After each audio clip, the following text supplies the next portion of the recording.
فلا وربک لا یؤمنون حتی یحکموک فیما شجر بینہم ثم لا یجدوا فی انفسہم حرجا مما قضیت ویسلموا تسلیما.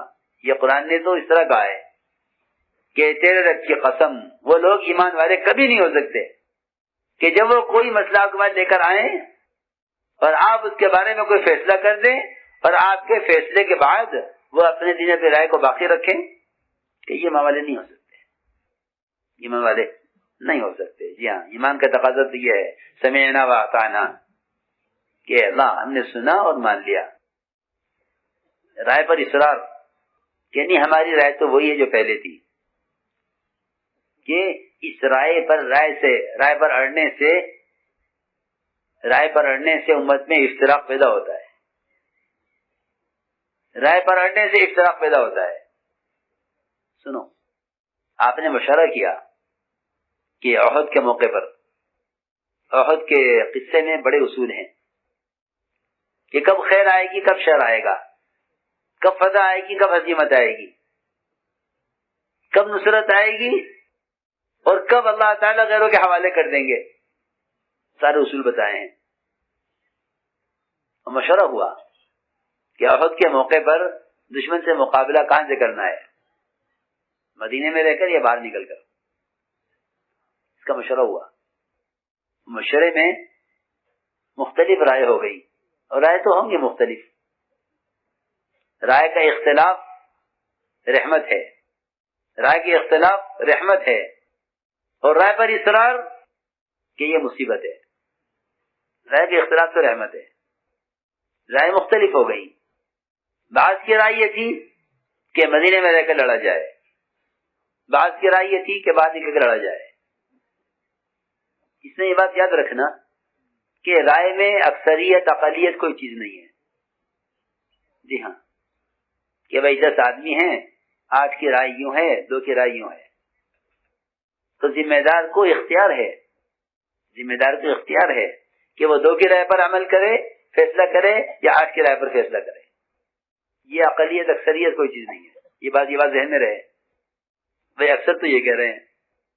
آپ دیکھیں سیرت میں کہ صحابہ کی اکثریت کیا، کل کے کل صحابہ ایک طرف، مائن خلفاء ثلاثہ کے حضرت عمر، حضرت عثمان، حضرت علی ایک طرف، اور سارے صحابہ ان کے ساتھ.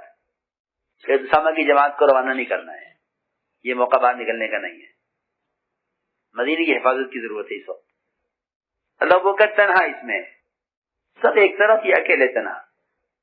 سنو، یہ نہیں کہ ذمہ دار وہ کرے جو سب کہہ رہے ہیں، کہ ذمہ دار وہ کرے جو اللہ اسے چاہتے ہیں. ہاں سنو، مشورہ تو کیا، لیکن سب کی رائے کے خلاف فیصلہ، سب کسی کی رائے نہیں ہے. جو ہے حضرت صاحب کی جماعت کا روانہ کیا جائے، کسی کی رائے نہیں ہے، سب کی رائے ایک طرف ہے. اس سب کے خلاف حضرت بکر کا فیصلہ ایک طرف. کیا ہوا کہ سب کی رائے کے خلاف فیصلہ ہوا اور سب نے مل کر فیصلے کو قبول کیا. یہ تھی اصل بات. درمیان مجھے عرض کر دیا میں نے یہ کہ ضروری نہیں ہے کہ اکثریت کی رائے فیصلہ ہو، بالکل نہیں، کوئی چیز نہیں ہے. یہ دیکھو کہ رائے کے بعد ذمہ دار کا فیصلہ کیا ہوتا ہے. رائے تو مختلف ہوں گی کیونکہ صلاحیتیں مختلف ہیں، تجربات مختلف ہیں. تو آپ نے احد کے میدان میں مشورہ کیا، احد کے موقع پر، کہ کیا کرنا چاہیے، مدینے میں رہ کر مقابلہ کریں، باہر نکل کر. تو صحابہ کی رائے تھی کہ بارے صحابہ کی رائے کے باہر نکلیں. آپ نے مشورے کو خوب وسعت دی، سب سے پوچھا. تو عبداللہ بن ابی بن سلول منافقین کا سردار، اسے ہی پوچھا آپ کی کیا رائے ہے، آپ کی کیا رائے ہے. دیکھو حالانکہ منافق ہے، رائے اسے بھی لی، آپ کی کیا رائے ہے. اس نے کہا جی ہماری رائے تو یہ ہے، روایت میں ہے کہ اس کو بڑا تجربہ تھا جنگوں کا، جنگ کا تجربہ رکھتا تھا، کہ ہمارا تو خیال یہی ہے کہ مدینے میں رہ کر لڑا جائے، کیونکہ ہمیشہ جب بھی کوئی ایسے حالات پیش آئے مدینے میں رہ کر کامیابی ہوئی، لہذا باہر نہ نکلا جائے، مدینے میں رہ کر لڑا جائے. رائے کا اختلاف ہو گیا. بعض کی رائے تھی کہ ہاں مدینے میں ٹھیک ہے، کچھ بھی صحیح، رائے یہ ہو یا یہ ہو، یہ دیکھا جائے گا کہ آپ کیا فعل کرتے ہیں، آپ کیا عمل کرتے ہیں. آپ گھر میں داخل ہوئے اور آپ تیار ہو کر نکلے مدینے سے باہر جانے کے لیے، ختم ہو گئی، سارے رائے ختم ہو گئی کہ آپ خود نکلنے کے لیے تیار ہو گئے، فیصلہ فرما دیا۔ عبداللہ بن ابی نے کہا کہ ہماری رائے تو وہی ہے جو پہلے تھی، ہم آپ کے ساتھ نہیں نکلیں گے اس لیے کہ آپ نے ہماری رائے پر عمل نہیں کیا۔ سنو،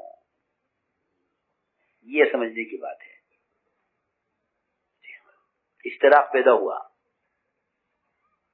ہم تو وہی کریں گے جو ہماری رائے تھی، ہم آپ کے ساتھ نہیں جائیں گے اس لیے کہ آپ نے ہماری رائے پر عمل نہیں کیا۔ یہ کہہ کر عبداللہ بن ابی بن سلول منافقین کا سردار وہ الگ ہو گیا اور اعلان کر دیا اس نے کہ ہماری رائے والے ہمارے ساتھ ہو جاویں۔ سنو، کون ہماری رائے پر ہے، کوئی ان کی رائے پر ہے، الگ الگ ہو جاؤ۔ سنو، افتراق۔ جی ہاں، اپنے بڑھ گیا وہ، ٹھیک ہے بات ختم ہو گئی، اب کیا اڑنا اس پر؟ کون میرے ساتھ ہے؟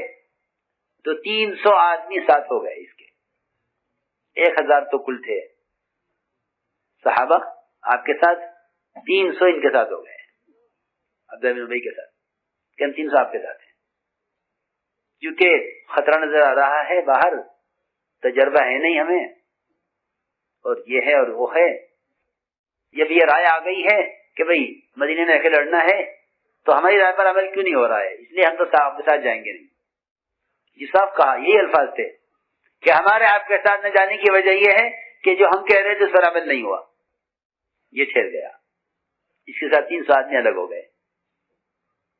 حضور اکرم صلی اللہ علیہ وسلم کے ساتھ 700 آدمی نکلے، 300 کم ہو گئے۔ پھر قرآن میں ایک بات اور ہے کہ 2 جماعتیں ایمان والوں کی، 2 جماعتیں ایمان والوں کی، وہ درمیان میں لٹک گئے، ان کا ساتھ دیں یا ان کا ساتھ دیں۔ ہاں اسی طرح ہے، بخاری شریف کی روایت ہے، قرآن کی آیت ہے، اذ ہم الطائفتان منکم ان تفشلا، کہ 2 جماعتیں ایسی تھیں جو درمیان میں لٹک گئیں، ادھر جامیں، ان کا ساتھ دیں کہ ان کا ساتھ دیں۔ جی ہاں، واللہ ولیہما، لیکن بات یہ ہے کہ کیونکہ یہ ایمان والے تھے، مخلصین تھے، ان کو اللہ نے سنبھال لیا، یہ جماعت یہ کہا کرتی تھی کہ اللہ نے ہماری کمزوری تو ظاہر کر دی قرآن میں، ہمیں بڑا افسوس تھا اس آیت کا کہ ہمارے بارے میں آیت نازل ہوئی اذا الطائفتان منکم ان تفشلا، لیکن جب آگے اللہ نے فرمایا واللہ ولیہما تو اس سے ہمیں اطمینان ہو گیا کہ جب اللہ ہمارا والی ہے، ہمارا دوست ہے، تو اللہ ہمیں خیر کی طرف پھیر دے گا۔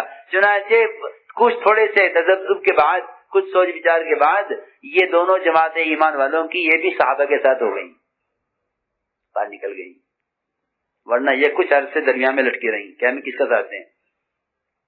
جی ہاں، کسی اللہ نے کیسے اللہ نے کھول کے بیان کر دیے سارے اصول۔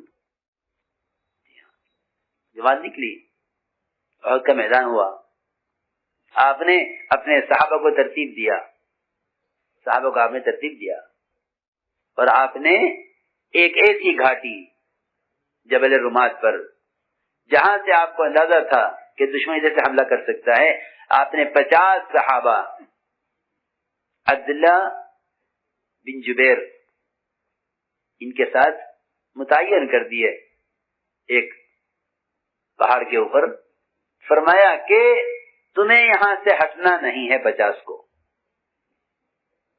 چاہے ہمیں فتح ہو، شکست ہو، دشمن بھاگ جائے تب بھی یہاں سے مت ہٹنا، اور یہ فرمایا کہ اگر ہمیں شکست ہو جاوے اور ہماری لاشوں کو آسمان سے اترنے والے پرندے ہماری لاشوں کو کھاویں، تم دیکھ رہے ہو، تب بھی یہاں سے مت ہٹنا۔ سنو تو صحیح، یہ بات سخت بات فرمائی آپ نے، روایت میں ہے کہ اگر تم یہ منظر دیکھ رہے ہو اپنی آنکھوں سے کہ ہمیں دشمن قتل کر دے اور میدان میں ہماری لاشیں پڑی ہوئی ہوں اور چیل کبے اتر کر ہماری لاشوں کو گوشت کھاویں، تب بھی تم ہم سے ان پرندوں کو اڑانے کے لیے بھی یہاں سے مت ہٹنا۔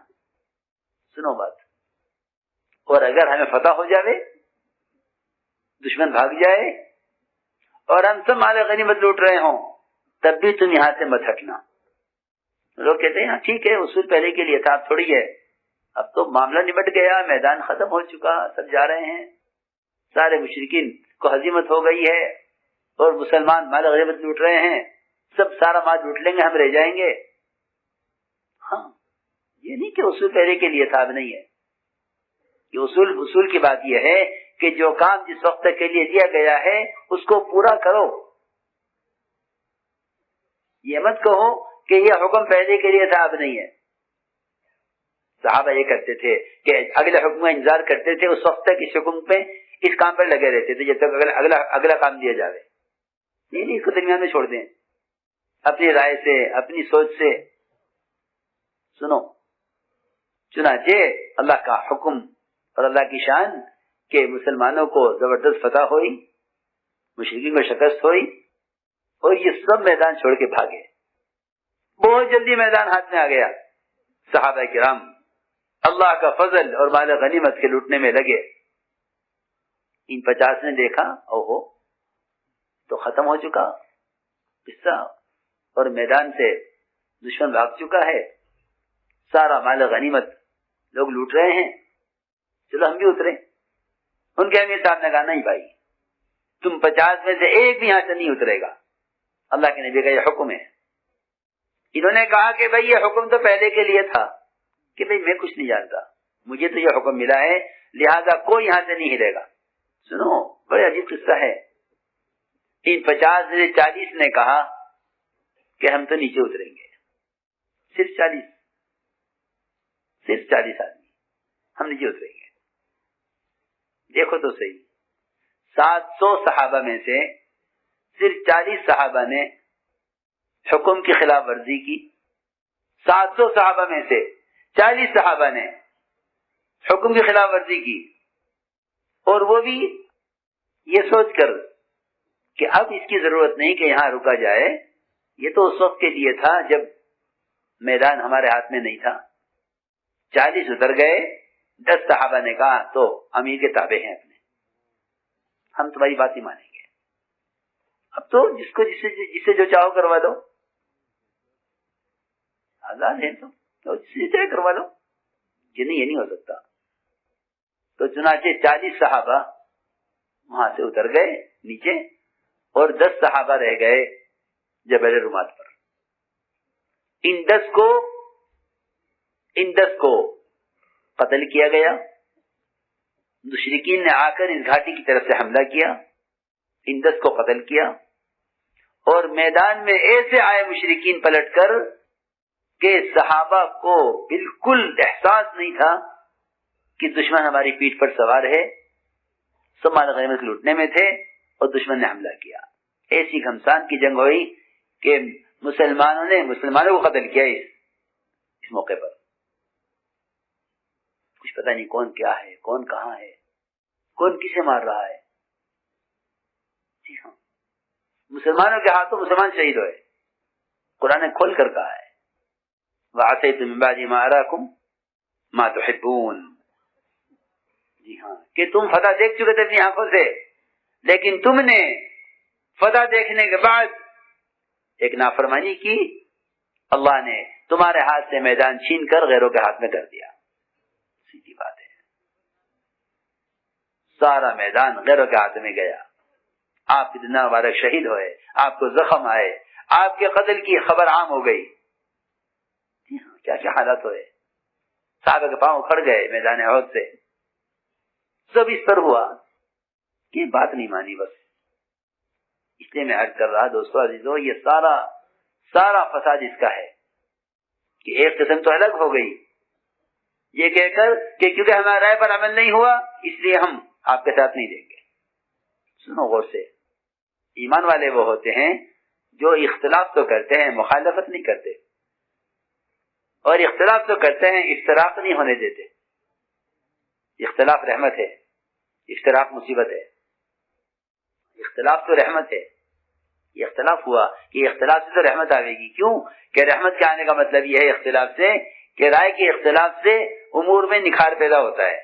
ایک رائے یہ ہے, ایک رائے یہ ہے, ایک رائے یہ ہے, کہ سب رائے آ گئی, اور اختلاف سے مصیبت آتی ہے. جی ہاں, چنانچہ اس احد کے میدان میں بہت اصول ہیں کہ تمہارے ہاتھوں سے میدان آتے آتے نکل جائے گا.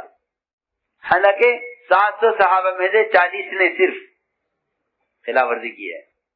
اگر یہ 50 صحابہ 40 صحابہ ان کے ساتھ ان 10 کے ساتھ یہ جمے رہتے اپنی جگہ پر تو میدان سارا مسلمانوں کے ہاتھ میں تھا.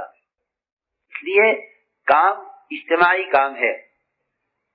یہ بات نہیں ہے کہ ایک طبقے والے کہیں کہ ہم یہ نہیں کریں گے تو حالات سارے مسلمانوں پہ نہیں آئیں گے. نہیں، اگر ایک علاقے والے کہیں کہ ہم یہ نہیں کریں گے تو نافرمانی کا وبال اور نافرمانی کی ہزیمت اور نافرمانی کی مصیبت سب پر آئے گی. دیکھو یہاں یہ ہوا کہ نافرمانی 40 نے کی اور حالات کتنوں پر آئے؟ جی ہاں، سب پر. ہاں، سب پر حالات آئے. نافرمانی 40 نے کی ہے، ایک علاقے والوں نے صرف. آپ کے تو اور بھی مورچے تھے، ایک مورچہ ٹوٹا صرف. ایک مورچے میں بھی 10 جمے رہے، 40 الگ ہو گئے. ہاں، اس لیے کہتے ہیں کہ اجتماعیت سب سے زیادہ مدد کے لانے کا ذریعہ ہے. اجتماعیت سب سے زیادہ نصرت کے لانے کا ذریعہ ہے.